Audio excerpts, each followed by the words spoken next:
Yo, yo, yo. Welcome to another episode of the X Factor Sports Podcast. This is your host, Jay Mondane. We are back, season 5, episode 8. We got a great show for y'all tonight.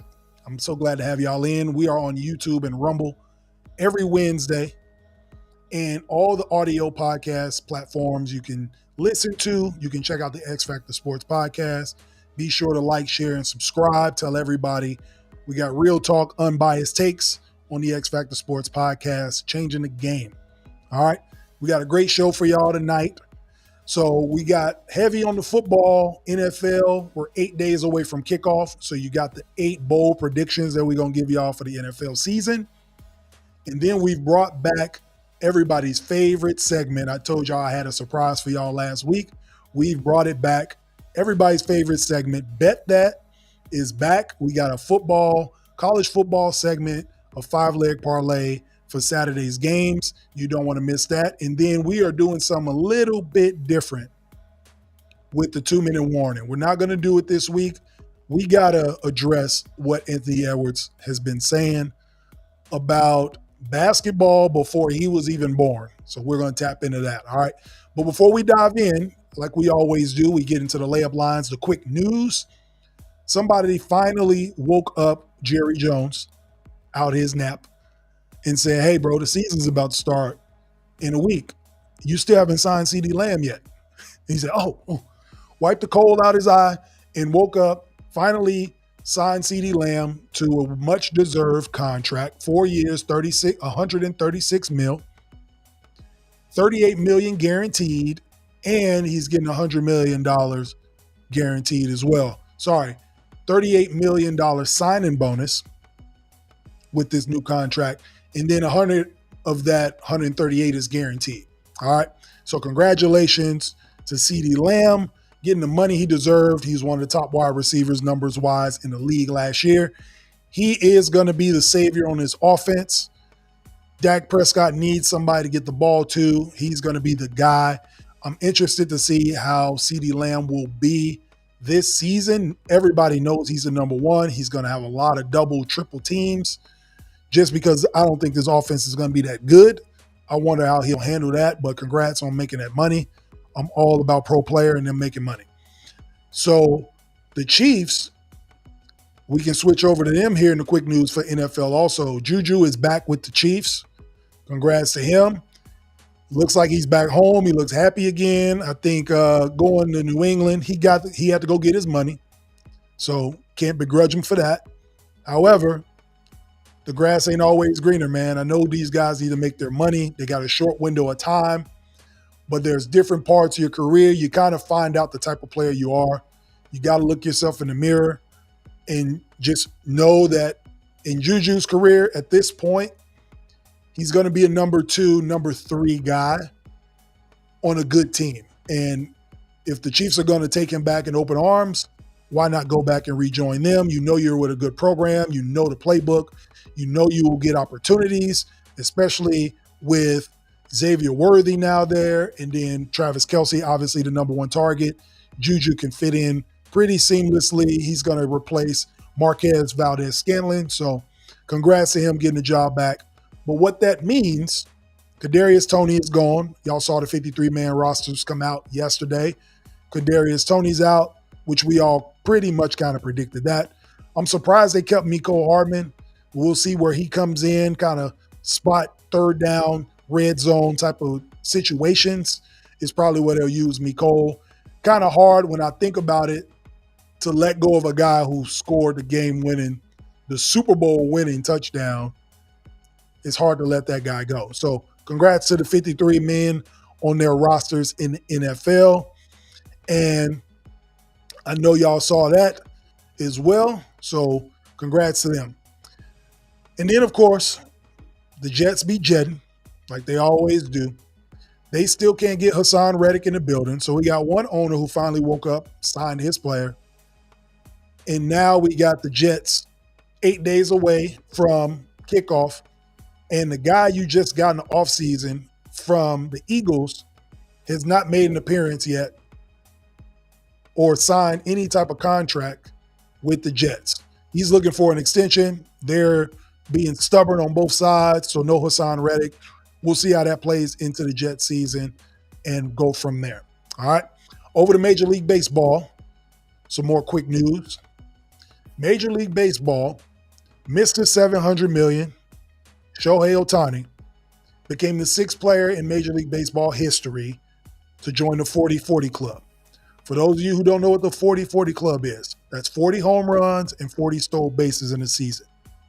Only 6 players have ever done it in Major League Baseball, and now he's one of them.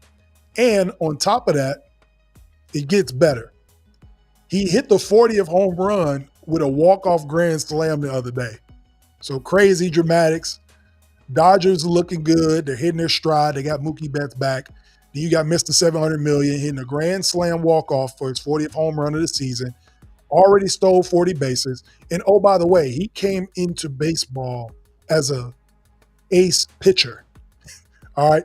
This dude is playing Little League Baseball with the best players in the world. And the only reason you're not hearing about his pitching exploits is because he had that elbow surgery. So he'll be back pitching next season. So don't forget about that. So because he's a pitcher, his record is kind of weird. He is the fastest player to get to the 40-40 club. He's done it in less games than anybody else, 126. But the reason why is because he's a pitcher. And pitchers only play every 5 days. So it kind of just, shows the greatness in Shohei Ohtani for playing every 5 days and still being able to do this in this season quicker than anybody else. But also, when you're a pitcher, you don't play as much. So now this is his first full season as an offensive player, and you get to see how he's flourishing. So congrats to Mr. 700 mil for doing that. Only being in the league 6-7 years and to dominate as much as Shohei Ohtani has. I think the only thing he needs is a World Series, and he's a first ballot Hall of Famer. It's going to be hard to deny it. In this generation, this 2020s generation, he's the best player I've ever seen. And he just continues to show everybody else that he's the best player. All right. So that's all for the quick news. So let's get into this. I told y'all this is going to be a football-heavy episode. But we're going to start it all with the NIL. So I guess this isn't necessarily football. This is for college in general. But the NIL, can we change one rule, please, about the NIL? I love that these guys are getting money. I love that these ladies are getting their money. I love that schools, they're allowing the boosters to get involved, get players to their school. I love it. But there needs to be one rule change, all right? This is getting crazy, okay? We have players in football specifically that are in year 6, year 7 of college because of the transfer portal, red shirts, all of these things that are going on. Players can move around. Dylan Gabriel started at UCF in 2019. This dude is still playing college football. All right. A couple years ago, they talked about a quarterback that was older than Lamar Jackson a couple years back. And Lamar Jackson had already won an MVP in the NFL. And it was dudes in college that were older than him still playing college football. It's getting ridiculous. Now, my ask has nothing to do with, eligibility or taking players away or none of this stuff, taking their money away. All I ask is this. When these players, these athletes sign these contracts, when they sign to a school, put in the deal that they have to stay at least 2 years. That's all I'm asking. I've been saying that for years. I've been saying it with basketball specifically because of the one and done. I don't think these kids are ready to play professional basketball after 1 year. Mentally, emotionally, they're not ready to take that next step. That's why you see a lot of these players go to the G League. You don't hear about them anymore, or they're at the end of somebody's bench, and you got to wait 2-3 years until they're actually good enough and mature enough to play in a men's league, right? So just have these players, even if they want to transfer, that's fine. But 2 years, you got to give me 2 years. The reason why, it's going to help the college sport as a whole. It's going to help. Number two, it's going to help the university in terms of recruiting. A coach shouldn't have to recruit a player every year, the same guy, to get them to stay. A player goes to Alabama, right? They get the NIL money. They're at Alabama. This is football. They play great or they don't get to play much at all, but they see they can make more money at Auburn. Now this coach has to re-recruit this player to stay in school. It's getting a little ridiculous when you have to re-recruit players to stay on campus because they may get a bigger bag somewhere else. So just make it a two-year commitment. That's the operative word in this whole monologue. Commitment. These kids, these athletes are losing the meaning of commitment. They're not committing to anything. If they feel like they're getting playing time, or the coach don't like me, or I didn't make as much money, my homeboy is over here making more, he's telling me to come there because I can make more, then they get to leave. You're fracturing the entire program in which this coach is trying to build. So I don't begrudge Nick Saban for retiring. I'm not upset about Jim Harbaugh going to the NFL after winning his championship. I'm not upset about any of this stuff. The reason I'm not upset is because look at what they have to contend with. You already had to contend with recruiting these players to get to your school. Now you got to re-recruit them to stay. It's ridiculous. And all these coaches are just trying to grab as many players as they can so they can win. And it's turning the game into something that it was what it never was supposed to be. I remember growing up, watching college sports was cool because there was a tradition there. You can identify with a player and you knew that player went to school. You didn't even care if they went to the NBA. You loved that player for what they did for the school you cheered for. Christian Laettner wasn't a great NBA player, but he identifies with Duke. He went there for 4 years. He won championships there. He went to the Final Four. He played in a bunch of games. I can identify Christian Laettner as a Duke Blue Devil, right? I can identify more players. Dwayne Wade. I can identify Dwayne Wade at Marquette. Even though he was only there for 3 years, he played all 3 years at Marquette. He didn't go to Marquette, then Wisconsin, then Illinois, and then go to the league. Like there's no sense of continuity in the program. And then for the player, where does the player go for his alma mater? Where's his tradition? Who does he identify himself with? Is he going to go back to all 3 schools? Like that doesn't look right. If he was a great player, where are you retiring his jersey at? Dylan Gabriel, where is his jersey going to be retired if he wins a Heisman?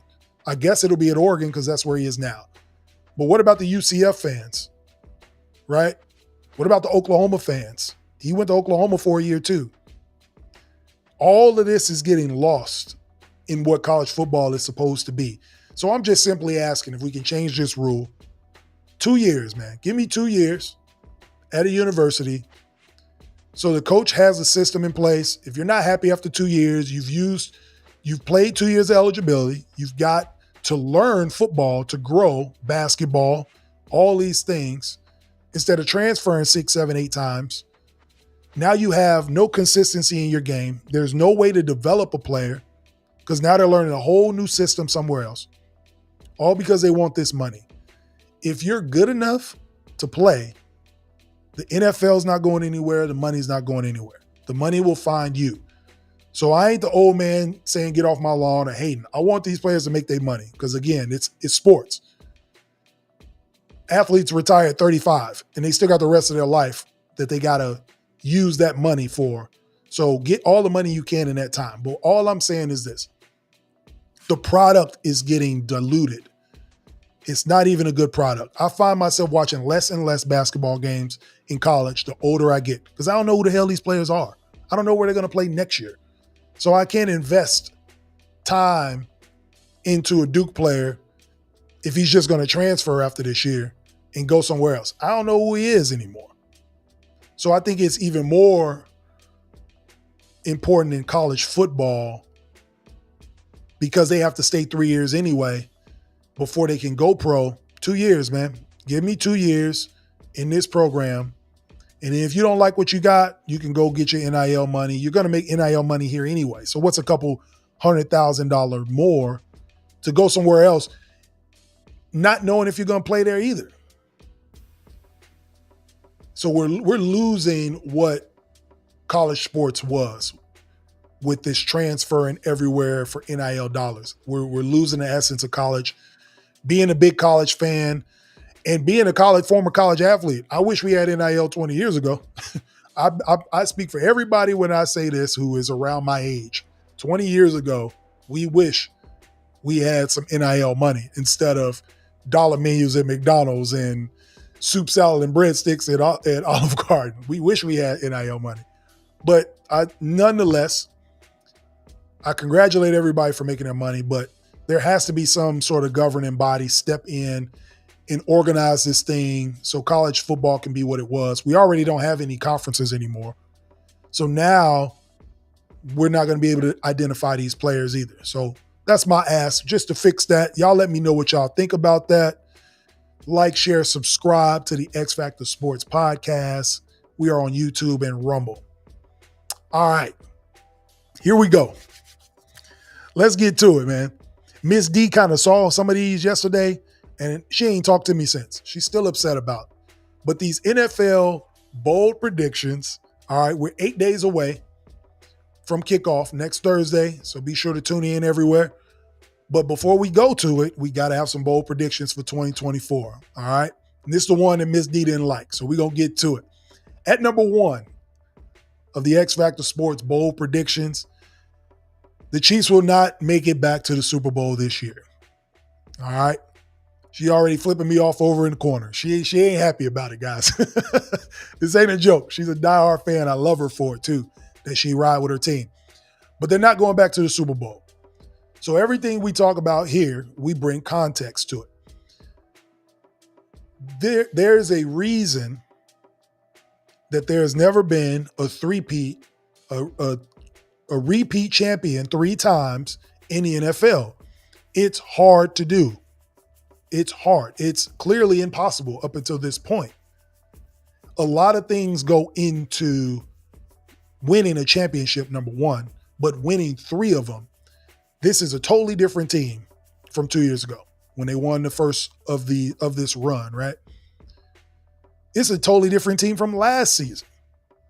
The pressure of dealing with everybody's best shot every single week. Opening night, they got the Ravens, who they beat in the AFC Championship game.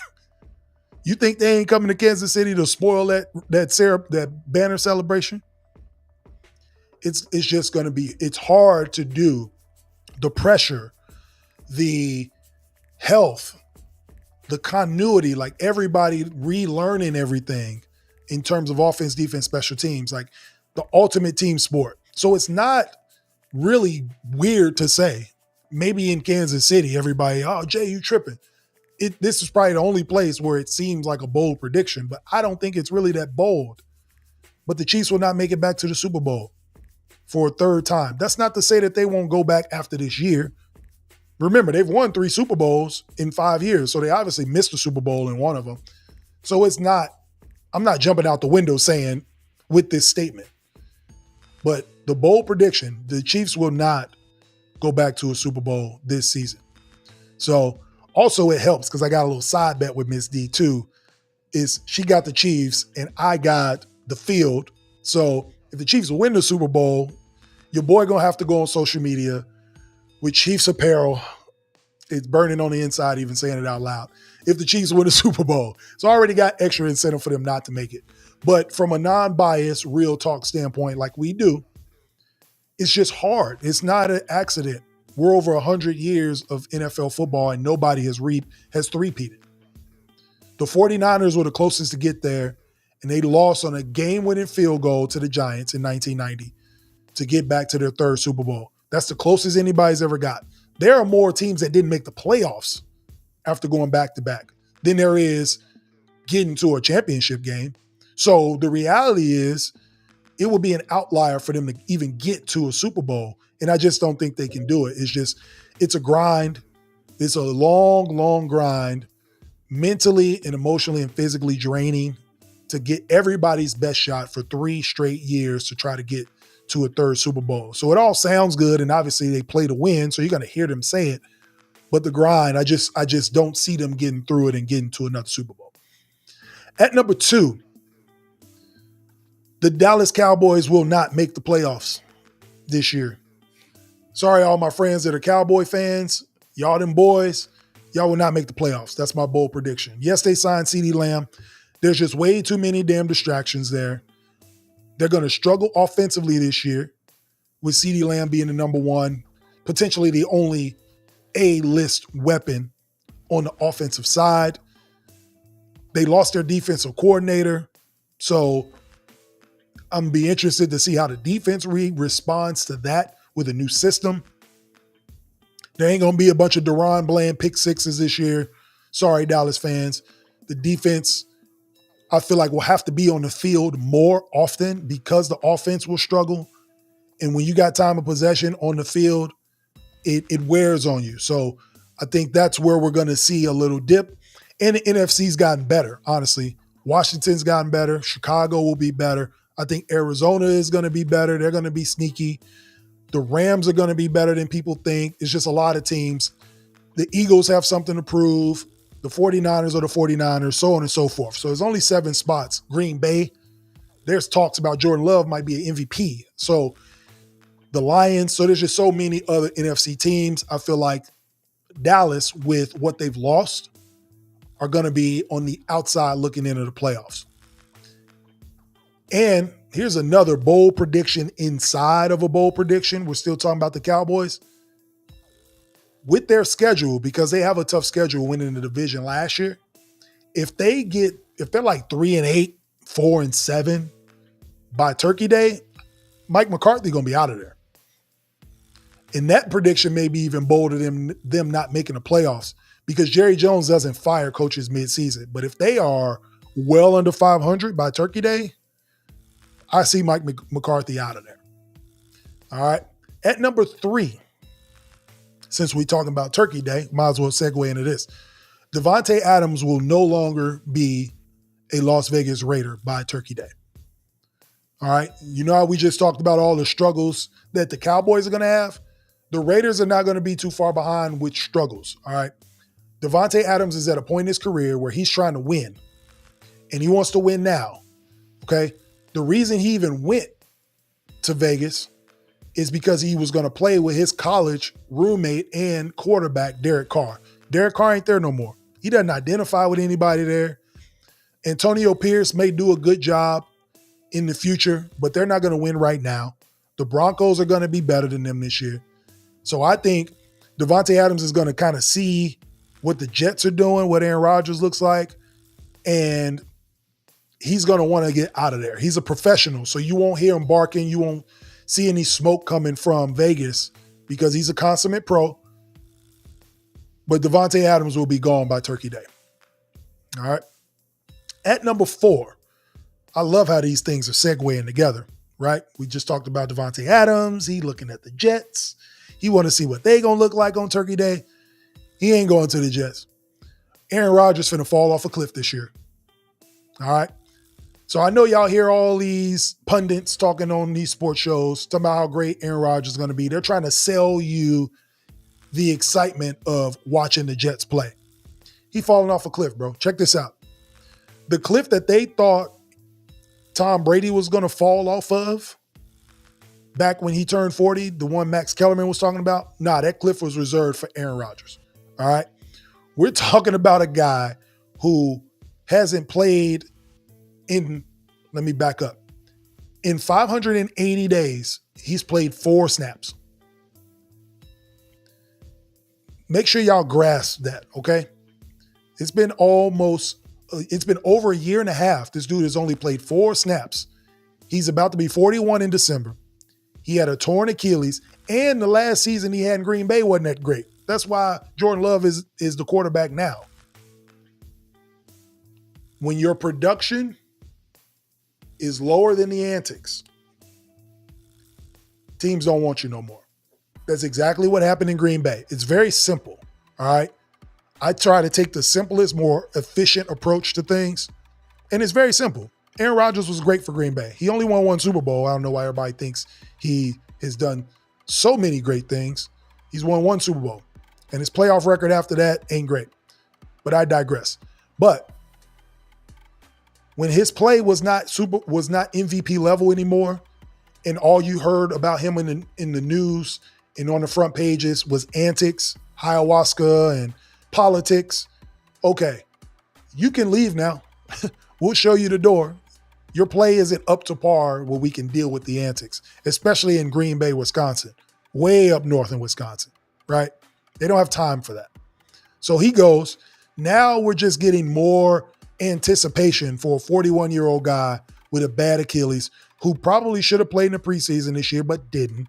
So now his first action in a year is about to be in week 1 against the San Francisco 49ers.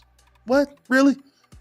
The first team he's going to see is a team with Nicky Bosa and Chase Young on the line? Come on, man. He's set up for failure. And he doesn't put in the work. He does mentally. What separates him and Brady is the work. Brady always put the work in. The only thing they talk about Aaron Rodgers and how impressed they are is the chip on his shoulder. They go back to 2005 when he didn't get drafted when he thought he was. Alex Smith was the number 1 pick. They show his face. He's sad. And he's like, oh, everybody's going to regret not picking me up. Well, the Giants don't regret it because they got 2 Super Bowls out of Eli. The Steelers don't regret it because they got 2 Super Bowls out of Big Ben. Nobody regretted not picking you, right? So at age 40, going on 41, Aaron Rodgers falls off this cliff that everybody wanted Brady to fall off of. And the ironic thing about it is Tom Brady is going to be color commentating football games. So he's going to be right there in the action watching him fall off this cliff, right? Hilarious. You can't make this stuff up. But I think Aaron Rodgers is out of there after this year. At number 5, you know we can't talk football without bearing down. The Bears, Caleb Williams will finally be the first quarterback in Bears history to throw for over 4,000 yards. Finally. After all the quarterbacks we've had that have been bad, Cutler was good, but he wasn't elite. Sexy Rexy got us to a Super Bowl, but he threw the ball more times to the white jerseys than he did to us, to the Colts. And we've had people in between, Eric Kramer, we had Jim McMahon who won a Super Bowl in 85. But I think the way this league is now and the type of player Caleb Williams is, he will be the first quarterback in Bears history to throw for over 4,000 yards. Finally, we get somebody. All right. The Bears will be better, and Caleb will be a big reason why. So I'm not prognosticating that we're going to a Super Bowl or we're going to the playoffs even. But with that high-powered offense and the way he plays ball, he's going to throw for 4,000 yards this year or more, for sure. All right.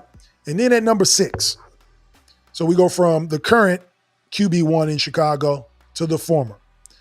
Justin Fields, he will be QB1 by week 5. Okay? Mike Tomlin is a great coach, but the best thing about Mike Tomlin, the best thing about him is he's self-aware and he's real with his players. That's why he can coach. He's a player's coach. Athletes want you to keep it real with them. And this is going to be a situation where they're going to give Russ a shot. Russ is going to be QB1 to start the season for this reason. He's a veteran. What that means is he's got 10, 11 years, 12 years in the league, right? He can understand the concepts a lot quicker than Justin Fields can, right? The playbook's going to come to him. He's going to be able to register what they're looking for. He can speak that language a lot faster than Justin Fields can. Mind you, Justin Fields had 2 or 3 different coordinators in Chicago during his rookie contract. Now he has another playbook he has to learn. His learning curve is different than Russell's. That's why Russ will start. But his play won't quantify to winning football. And that's where Mike Tomlin will step in. So I give it a month, and then Mike Tomlin's going to get up on the podium and say, we're going to play Justin Fields. He's the starter, and he gives us the best chance to win football games. That's what's going to happen. He's going to say, Justin Fields gives us the best opportunity to win football games. He's more athletic. He won't say this part. I will. But Justin Fields is more athletic at this point. He's more dynamic quarterback. The offense that they're going to be able to run, they're going to be able to do more things out of their offense with Justin Fields at the helm versus Russell Wilson. So as soon as Justin Fields learns this playbook, he's going to start. And I'm anticipating it's going to take about a month. He's going to have to see real games. He's going to be in the QB room. He's going to be learning. He's going to be practicing. Then he's going to start getting reps. And then that's when he will be able to take over. This is a placeholder for Justin Fields to take this spot. The Steelers are going to want to get younger. They only spent $4 million to get them both. So they're playing with house money. So why not get the younger, more athletic guy, cheaper, to be the QB1? It's just going to take him time to learn the book. That's the only reason he's not starting opening day, is because he needs to learn the offense first. So I give him about a month and he'll be flying high. Go back and look at Justin Fields for the Bears and go see what his numbers look like in September, and then go look and see what his numbers look like in October, November, December. They got better because of the repetition. So he's going to get more reps, learn the book, and then he'll be QB1 by week 5.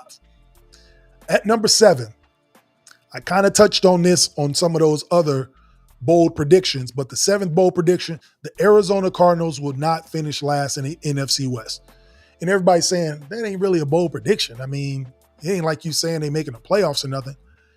But you got to keep in mind, they were a damn dumpster fire last year. All right? We was talking about Kyler Murray getting cut because all he wanted to do is play video games. And then he got hurt. So there was more icing on the cake to let him go if you're Arizona. But I say that they won't be in last place because they're going to be competitive. They will be better than Seattle this year. The Seahawks lose Pete Carroll. We're going to find out how much of that program Pete Carroll had influence on and what influence he had on Geno Smith as a quarterback. They're going to take a step back. The Rams and the Niners will fight to win the division, but I think the Cardinals are going to win some games. Marvin Harrison Jr. there. You got a healthy Kyler Murray. The defense is going to be a little bit better. James Conner, you can't sleep on.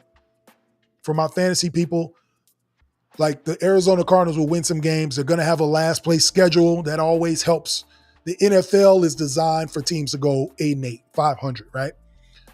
So I think with their schedule, they're going to play with a little bit of edge. Kyler's going to play and show people the type of guy he was, why he was the number 1 pick years ago. And I don't think they go last in the NFC West, man. I think they win some games. I think going head to head in their division, they're going to win some games. They're going to sneak up on some teams. So I give that to them. So keep Kyler Murray and the Cardinals on the radar. He's going to have a Pro Bowl type year. I don't know if he'll make the Pro Bowl, but he's going to have similar numbers to when he did. And then last but not least of bold predictions, number 8, Bo Nix. Bo Nix will win Offensive Rookie of the Year. It'll be a close race with him, Jaden Daniels. I don't know if Caleb Williams will be in the race. If he gets 4,000 yards, he'll probably be in there. But I'm giving it to Bo Nix. Will be the Offensive Rookie of the Year. And here's why. The Bears will have a better season. They got so many weapons there that Caleb will be dishing them out. He'll be the point guard. But Bo Nix will have the ball in his hands so much. He will throw the ball 30-plus times a game. Caleb won't throw the ball that much. Jaden Daniels probably won't throw the ball that much in Washington because they got Austin Eckler too, right? And they lose Jahan Dotson. So Bo Nix, I don't know who their running back is, but they're going to put the ball in his hands and he's slinging it, right? This is a player that's played 60 college football games and started. He is sure in himself. He's sure in the playbook. He has a sense of maturity. So he's coming in comfortable. And I think when you got an offensive quarterback, a rookie, throwing the ball 30 times a game, which is what I think they'll do with him, Sean Payton, he's going to be the Offensive Rookie of the Year for sure. So I'm giving that to Bo Nix. So those are my bold predictions. Y'all tell me what y'all think about them. Be sure to like, share, subscribe. We're on YouTube and Rumble every Wednesday night. And in all the audio platforms, you can catch the X Factor Sports Podcast every week also. All right? So let's shift to this. We got everybody's favorite segment back this week on the X Factor Sports Podcast. We're getting into that Bet That segment where you can bet on any of these games. But here at the X Factor Sports Podcast, we always got a 5-leg parlay for you. This week, we're doing it with college football. Okay? College football is back. We got teased a little bit last week with Ireland, Florida State, and Georgia Tech. Congrats to Georgia Tech for upsetting the number 10 team. College football already starting out hot. But here is our 5-leg parlay this week for Bet That.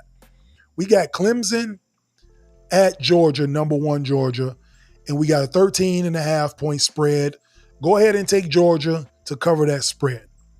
Georgia might be the best team in football. Again, dominant defense. And Clemson, there's a big question mark still. They recruited well, but we haven't seen it yet. We know what we're getting with Georgia. And it's on a neutral site, but it's in Atlanta. So I think that place will be going crazy for the Bulldogs. So I got Georgia with the 13.5-point spread. So I think that's what Vegas is trying to tell you. Georgia's going to be good. Clemson will be okay. But in this first game, Georgia's ready to go, and Clemson ain't there yet. So go ahead and take Georgia to cover. The second one, we got Akron and Ohio State, the number 2 team in the country. I know you're like, Jay, why the hell you got a parlay bet with Akron? I got Akron actually covering this spread. All right. 49.5 is crazy.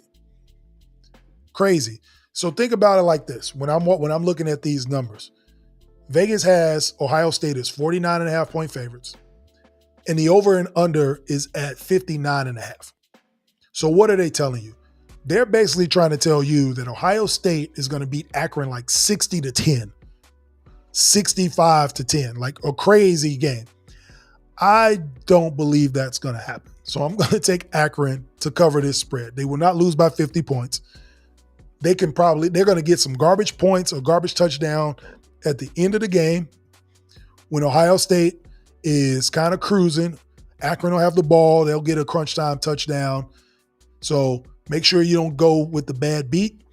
I'm taking the 49.5-point Akron covering the spread in this first game. You got to remember, it's still their first game too. So they're getting the kinks out. They may come out in the second half on fire, but I think Akron will not lose by 50 points. Maybe they lose by 40 or something, but 49.5 is crazy. I don't think they lose that. All right. And then our third one, we got a big-time rivalry already. Number 19, Miami at Florida. And I'm taking the Florida Gators at home to upset on the money line. So go ahead and get Florida to win this game. That's a tough first game, but I love it. All right. In-state rivals in Gainesville. And Florida was pretty good last year. They had some tough losses. I think they're hyped up for this game. They've seen it on the schedule all summer. They'll come out ready to go. Miami's only 3-point favorites on the road anyway. So I'm not taking a big leap with it, but I think Florida wins at home straight up in this rivalry game. So I'm taking them. All right. Fourth one, we got number 7 Notre Dame going to number 20 Texas A&M. And the way Marcus Freeman has started with this program, he's in year 3. They've gotten better every year. They were 9-4 his first year, 10-3 the next year. I think they take another big leap this year, and I think it starts off here. I'm taking Notre Dame straight up to beat Texas A&M on the road and get this win. 3-point underdogs on the road. Again, Vegas is just trying to tell you this game's going to be close, maybe a field goal type game, a pick 'em type game. I'm going to go ahead and pick Notre Dame. I think they got what it takes to win this game. They don't really fall victim to the transfer portal much or this NIL thing because it's so hard to get into Notre Dame academically. When players are there, they're there. It's hard to get players to transfer in. So they got to build a program. So I think that plays into Marcus Freeman's advantage. They get the season rolling right with a win in A&M. Then the last one, we got another big game over the weekend. Number 23 USC versus number 13 LSU. All right. This is going to be an over-under. I think this is going to be a high-scoring game. Lincoln Riley likes to get things popping. So I'm taking over 64.5. I believe LSU can score on USC's bad defense, and then USC is all offense. So I personally think that both teams can score over 32 points. So I'm taking the over on this, 64.5. And I got LSU winning the game if you want to do that as well as a prop, but I'm going ahead and taking the over 64.5. So there you go with the bet that picks. We got Georgia covering. We got Akron covering a ridiculous 50-point spread. We got Florida straight up against Miami. We got Notre Dame straight up. And then we're taking the over on the last game, USC and LSU, 64.5. All right. So remember, this ain't a betting site. None of that stuff. We just like talking about betting. I place these bets personally, so I like to share it with people. Y'all tell me what y'all think. If this 5-leg parlay is crazy, if it's on the money, y'all let me know. Be sure to let everybody know and share on YouTube and Rumble and subscribe. All right. Before we get out of here, we're going to change up the 2-minute warning, and we're going to switch it up and talk about Anthony Edwards. We're going to talk about what Anthony Edwards has been talking about over the last week. Anthony Edwards was quoted saying that Jordan was the only player with skill in his era being the 90s. He also went on to say, I didn't watch that era. I'm 23 years old, 24 years old. He was born in 2001, so he's 23 years old. So he has no form of reference to yesteryear. But he also is just showing us his ignorance by not studying the game, right? I'm old enough to remember the 90s, the 2000s, the 2010s, and today's basketball. And when you think about it, his era is less skilled than the era of the 90s. And I'm going to break it down for y'all. Back in the 90s, everybody knows that Jordan was the greatest player. Cool. But to disrespect all the other great players that played in that era is crazy, right? Think about it this way. Anybody that doesn't understand or didn't watch 90s basketball, all they talk about, the physicality, they played dirty, blah, blah, blah. It's just hand checking. That's the difference. They couldn't shoot, all this stuff. For all my basketball players out there who understand this, when you get to play physical basketball, when you can play defense the way they played, when you can hand check, when you have to play in a half court, right? When you can camp out in the paint, doesn't it take more skill to be good? What are we talking about here? If it's harder to play a game, you have to be more skilled at it to be good at it, right? That's for anything. Even in the NFL, in tennis, whatever sport you think it is, if it's harder to do, the best players at that sport probably have to be more skilled to succeed, right? Give you an example. In the 90s, when you played defense, you were able to hand check. It's not hand checking in the sense of you can just have your hand on them. You can literally guide players, your hands on their hip, and move them around. Derek Harper was one famously known for doing this, right? You can get up in people. You can be real physical with players because that was the style. That was basketball. That was the style of play. It didn't evolve to what it is now. You know, the aesthetics and people want to see high scoring. That came later, which is what Anthony Edwards is playing in now. I'm saying all that to say this. If you can play more physical defense on players, the skill set you have to get open, the footwork you need to have, right? The squaring up of the shoulders, reading pick and rolls, reading screens, right? Getting shoulder to shoulder on your screens. That's a skill set. You have to learn these things to play in that era. Getting open shots. It's not as easy to get open shots in a physical era. How do you create space? That's a skill. You have to learn footwork. You have to learn ball handling. You have to learn triple threat. All these things you need to learn in order to get separation, to get an open look, because somebody is physically playing defense. Rebounding. You have to learn how to box out. You have to learn how to attack the ball at its highest point. You need to learn how to outlet pass cleanly. Those are skills. So whatever the hell Anthony Edwards is talking about, it sounds good and the younger audience likes it. But in reality, if it's tougher, you probably need to be more skilled at it. Even outside of sports, if you're a contractor, right? You build in houses.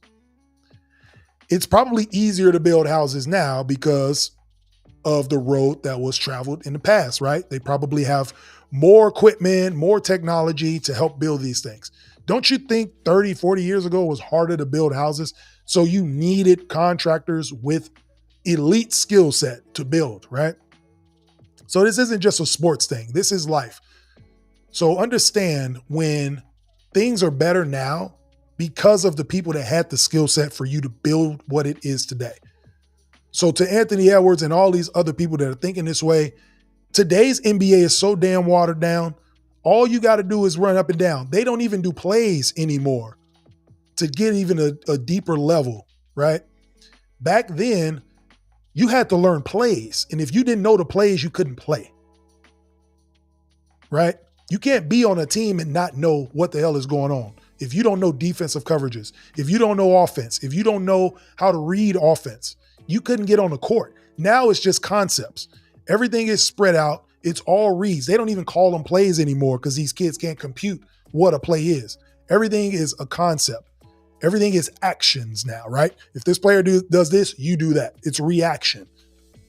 Because they have to water down this game for the entertainment value of it. They're not going to tell you that, but that's what's happening, right? So, yeah, it looks like these players have more skill. Well, one, you can't play defense the way you used to because you have to be able to get freedom of movement so we can get more scoring and more entertainment. This is a business. So I understand that side. But Anthony Edwards, you out of line if you think that those players weren't skilled back then. They're more skilled back then than you are now. All y'all do now is cone drills and go to AU and do your workouts. They played 5-on-5 basketball. They learned how to play it. I grew up playing that way. So I'm not saying it just because like I grew up in that era, I'm defending it. I lived it. As a college basketball player, I had to have a certain skill set to get to that level. I couldn't just know how to shoot. I couldn't just know how to jump high. I couldn't just know sets or reads or actions. We had to learn plays. There were playbooks. That's a skill. You have to know what the hell you're doing in real time, in a real game, with defenders in your face, impeding your progress. You have to have the skills to execute. And you see it in the playoffs all the time, right? The best teams win in the NBA because the smartest teams win in the NBA because they execute. So until you get to that point, and all these other players that think Anthony Edwards is right and all these young people that's watching, understand that what you see now is entertainment basketball. And what you saw back then was skills. Because to play at that level back then, you had to have a skill set. You couldn't just run fast and jump high. Jordan was the outlier because he had both. You listen to people talk, and we saw the high flying and the dunking and all that, but they always tell you he was the most fundamental basketball player as well. But everybody else had to be fundamental. So I can't leave without shouting out the Hakeem Olajuwons, the Shaquille O'Neals, the Young Shaqs, the Isaiah Thomases, the Magic Johnsons, the Larry Birds, he couldn't jump over a credit card, and he's one of the most skilled players to ever play. So y'all got to chill out with this. We done with the 90s, or we done with they don't have skill. If y'all wasn't there, or if y'all are not students of the game, y'all can't speak on it. He contradicted himself by even saying, I didn't watch it. So that is the opinion of a 23-year-old that's playing basketball today. All right. So I want to thank y'all for tuning in tonight to the X Factor Sports Podcast on YouTube and Rumble. Be sure to like, share, subscribe, and follow. We're on all of the audio platforms, so check us out. If you like the gear, you can always go to the X Factor Sports store. You get every color shirt, any size, we got you. And then you can get the hats as well. These are coming gray and black. We will be back next week, episode 9. You don't want to miss. We are going to go down the list of week 1 matchups and who we think is going to win. This is the X Factor Sports Podcast. Peace.